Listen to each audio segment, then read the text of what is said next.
Awesome. So today, another live stream. And the great thing is that I can directly be in contact with you. That's what I love about this. So that is the possibility for us today to meet. And yeah, it's always important to remember that during a meeting, as we come together, to relax and to take time to say, deeply breathe, deeply relax. In fact, let us come to you. And it's not that we're going to achieve something, or no, what we're looking for is in fact in you already. And that's the beauty of coming together and remembering that together. So the last live stream that I did was using the chapter 2 of the book, The Altitude of Prayer, from Goldsmith. And so today it's chapter 1. We start at the beginning.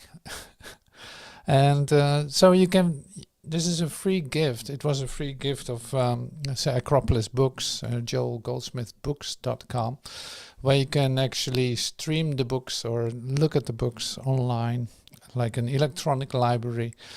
And I signed up for that to use it. And so the great thing with this is then that all the books are available for you pay a bit for it every month, but it's great. It's great. So beautiful opportunity to use books of Joel in your daily practice. That's why I do this too.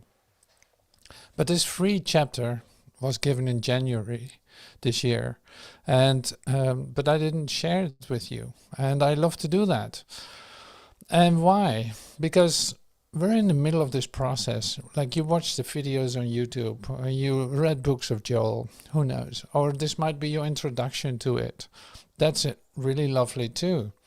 So you see that Joel is a transformative teacher, so to speak. He gives you questions that you wouldn't think about as a human being, for sure. So today I have 2 questions, and those are pretty amazing. Like, they shake the fundamental thinking of human beings, in fact. So one of them is this: were we born to work for a living? And the second question is, were we born to bring forth children in pain? So were we born for this? Were we born for that? It's like, well, you actually know the answer. Probably. When you have been reading the books of Joel, you probably know the answer. But see, what I want to do with you is to take a look at the fundamental idea, like who's working for a living here.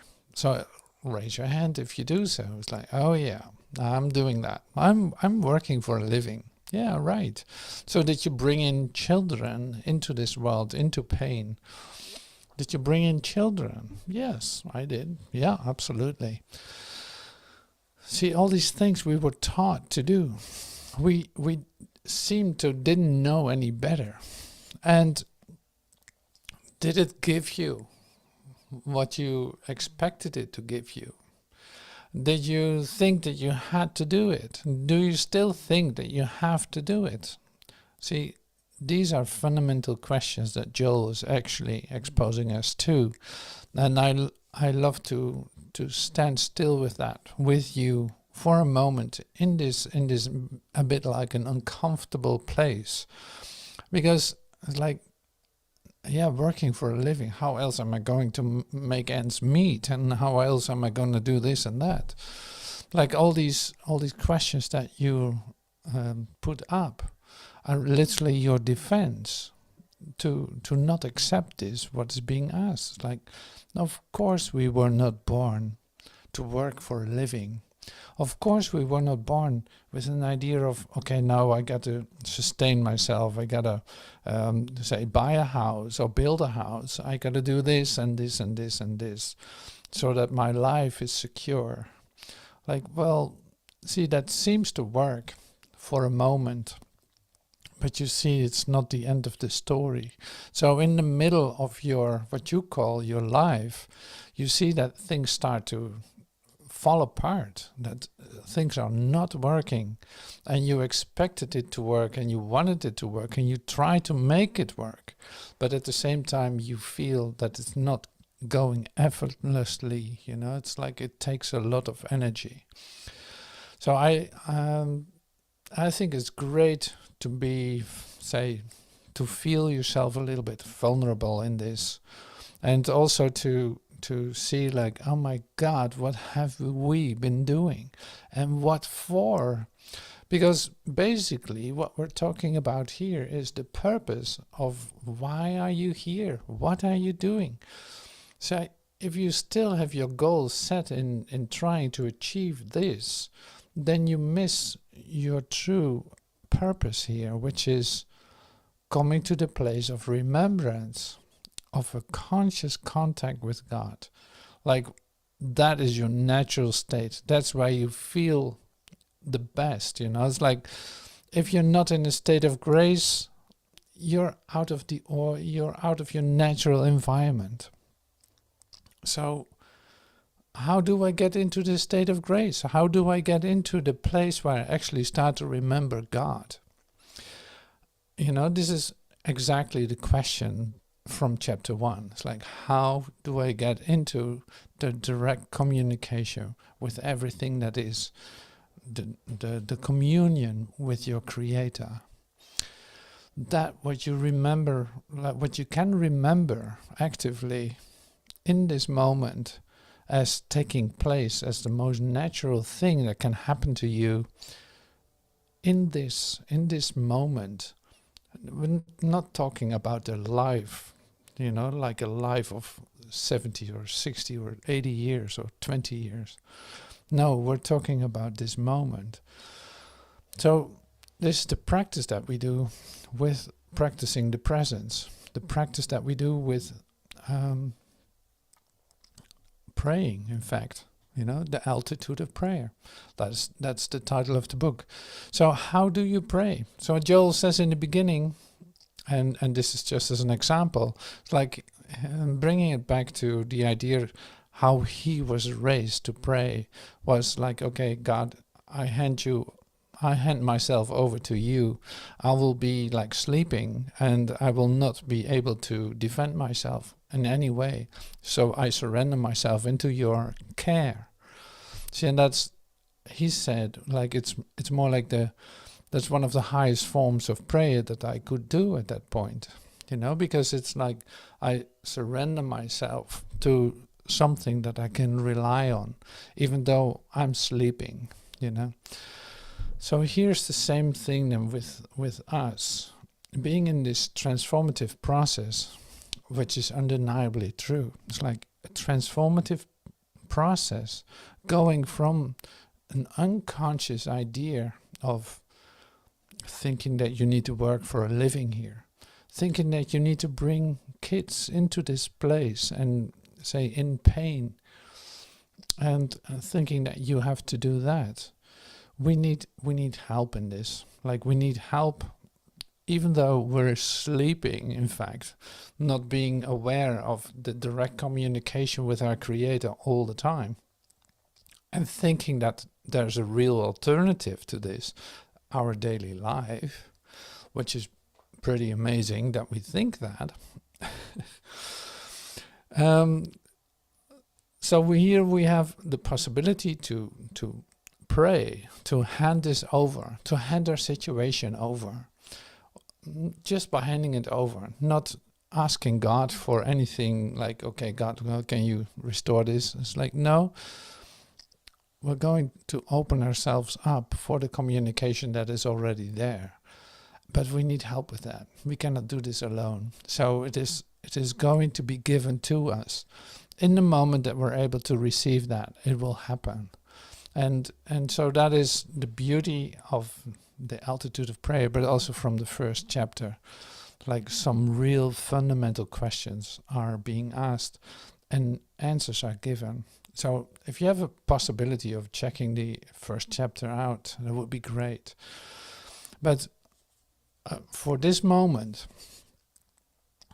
let's just say, drop everything. Like, allow ourselves to have this idea come close to us, that all the things that we think that we have to do is not asked of us. No, the only thing that we need to do in that sense is, say, being an instrument of God. So I can only be an instrument of God if the breath of life is flowing through me. If I've enough space, so to speak, in my consciousness to allow this to happen to me. Really great, really beautiful. So let's do that right now. It's like, yes, I can open my consciousness for this what is given in this moment. It has nothing to do with my ideas about myself, of what I think I need to do here. No, this has nothing to do with that. No, we take the next step, and that is letting ourselves be an instrument, but also feeling that we're connected, opening ourselves up for the grace of God. And that is happening in this instant. It is not happening later. It is not happening in another moment. No, it's like this is the best time and place to let that occur. So why not? Here it is. Breathe. Relax. That feels so good. Yes, no, we were not born to do all these things. No.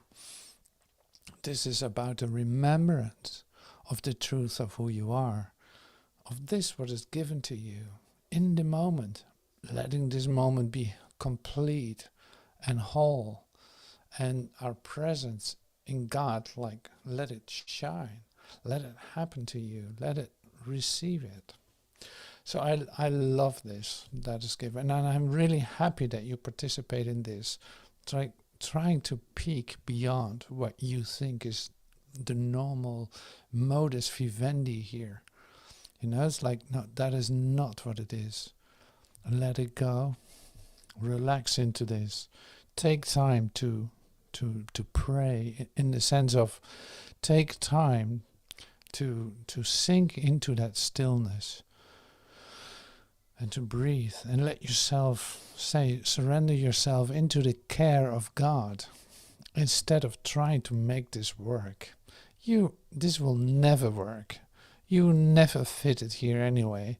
It's like, give up the hope that you will ever fit in here and act as if you are a normal human being. You're not, and you know it. And this is wonderful. This is great. You made it to the place where you actually don't have to defend that anymore. No, you can enter with me into this stillness. How lovely, how beautiful, how great you found that.